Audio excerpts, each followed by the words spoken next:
Matrix 4 has been officially announced, and it should be coming this year, at least that's the plan.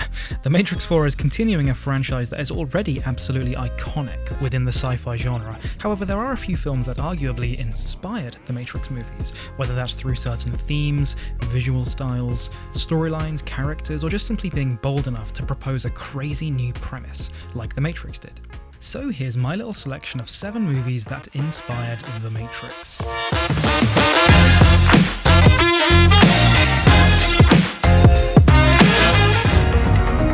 So I could write a whole bloody video comparing Ghost in the Shell to The Matrix. The Wachowskis themselves actually said that Ghost in the Shell is one of the key inspirations for the Matrix movies.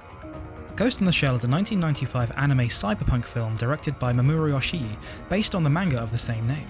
It is set in 2029 Japan and follows the Motoko Kusanagi, a cyborg public security agent who hunts a mysterious hacker known as the Puppet Master. The narrative incorporates philosophical themes that focus on self-identity in a technologically advanced world.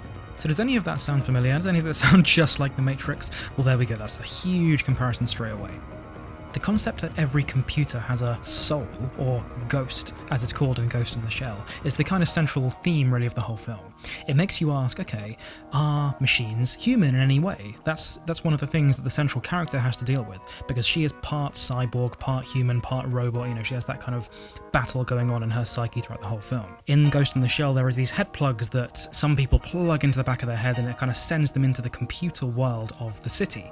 There's also a few moments of the green code rain. One of the main things is that it's stylish as hell. That is, of course, a massive comparison to The Matrix. Tron is a 1982 American science fiction action-adventure film written and directed by Steve Lisberger. Bridges plays Kevin Flynn, a computer programmer and video game developer who is transported inside the software world of a mainframe computer, where he interacts with programs in his attempt to escape.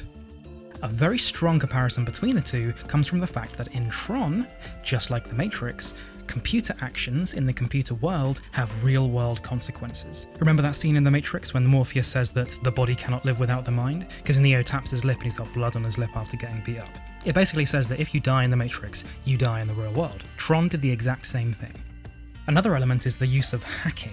So in The Matrix we see hackers, as Neo himself is a hacker, but we also see the operators, all these other people that hack into The Matrix. And the other major element that's a real inspiration for The Matrix was the fact that the computer components represent people. We have someone in Tron who's like a virus, and they call him a virus, and they have all these little robots and stuff that are like RAM, and they call them RAM. The exact same thing happens in The Matrix. We have Smith, who is a virus, and they basically call him a virus, spreading throughout The Matrix. We have the Oracle and the Merovingian, who are basically operating systems of the computer. Hard Boiled is a 1992 Hong Kong action film directed by John Woo from a screenplay by Barry Wong.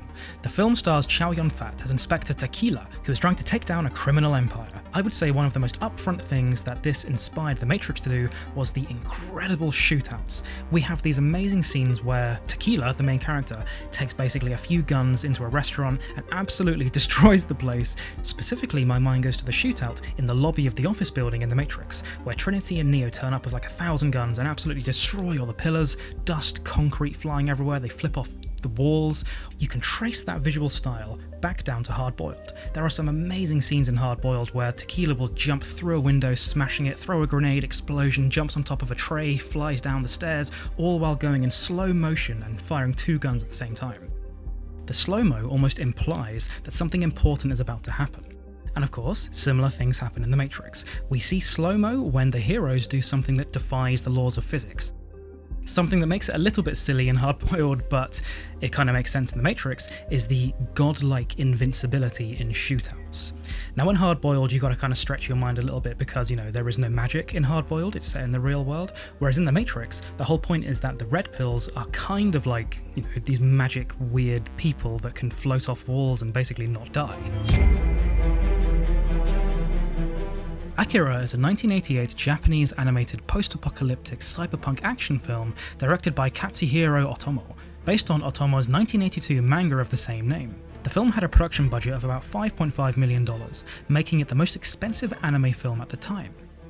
Set in a dystopian 2019, Akira tells the story of Kaneda, a leader of the biker gang whose childhood friend, Tetsuo, acquires incredible telekinetic abilities after a motorcycle accident, eventually threatening an entire military complex amid chaos and rebellion in the sprawling futuristic metropolis of Neo-Tokyo.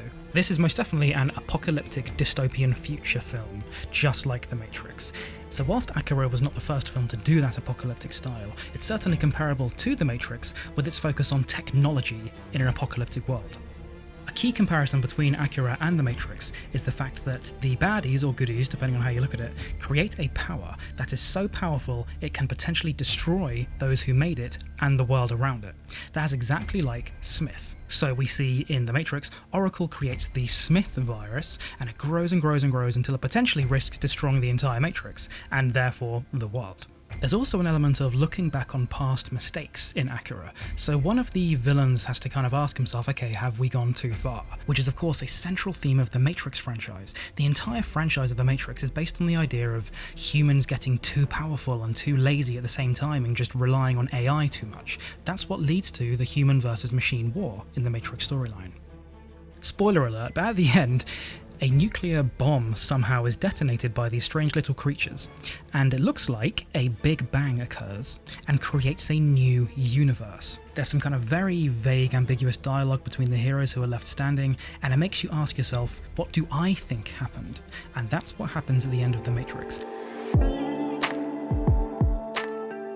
Blade Runner is a 1982 science fiction film directed by Ridley Scott and adapted by Hampton Fancher and David Peoples.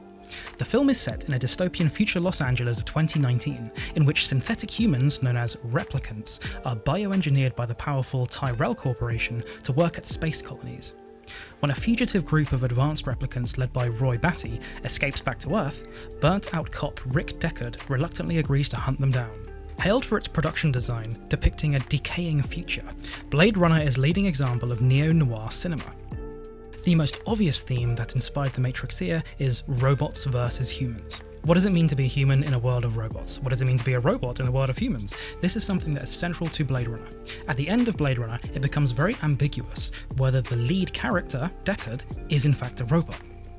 Now, robots versus humans is a bit of a basic story, so it goes deeper than that. It's more about robots becoming human with emotions. Can a robot feel an emotion? There's an entire incredible speech that happens at the end of the film where Rutger Hauer sits there in the rain describing what it's like to be a robot who has somehow learned how to feel emotions. Obviously, this is a central theme of the Matrix franchise. Rama Kandra described what it's like to feel love for his daughter program, and Neo rightfully says, well, wait a minute, no, you're a program, you can't feel love. But then he explains what's important is not the love, it's the connection that the word love implies. The replicants who break out of the facility at the start of Blade Runner were simply wanting to survive. They were fighting humans in self-defense, which is the exact story at the start of the Matrix franchise. B166ER, the robot, simply wanted to survive. He killed his human owners in self-defense. Strange Days is a 1995 American science fiction thriller directed by Catherine Bigelow, written by James Cameron and Jay Cox. Set in the last 2 days of 1999, the film follows the story of a black marketer of recordings that allow the user to experience the recorder's memories and physical sensations as he attempts to uncover the truth behind a murder of a prostitute. Blending science fiction with film noir conventions, Strange Days explores themes such as racism, abuse of power, voyeurism, and more. Some of the film scenes, which offer a point-of-view shot, required multifaceted camera and considerable technical preparation, similar to The Matrix with their attempts to really kind of push the boundaries of what's capable with cameras. Now, this is something that I love about Strange Days that makes it quite a good comparison to The Matrix, is the nu metal fight scenes. Maybe it's because I'm a millennial, I don't know, but the nu metal soundtrack to someone kicking someone's ass with a machine gun or their fists is absolutely goddamn awesome.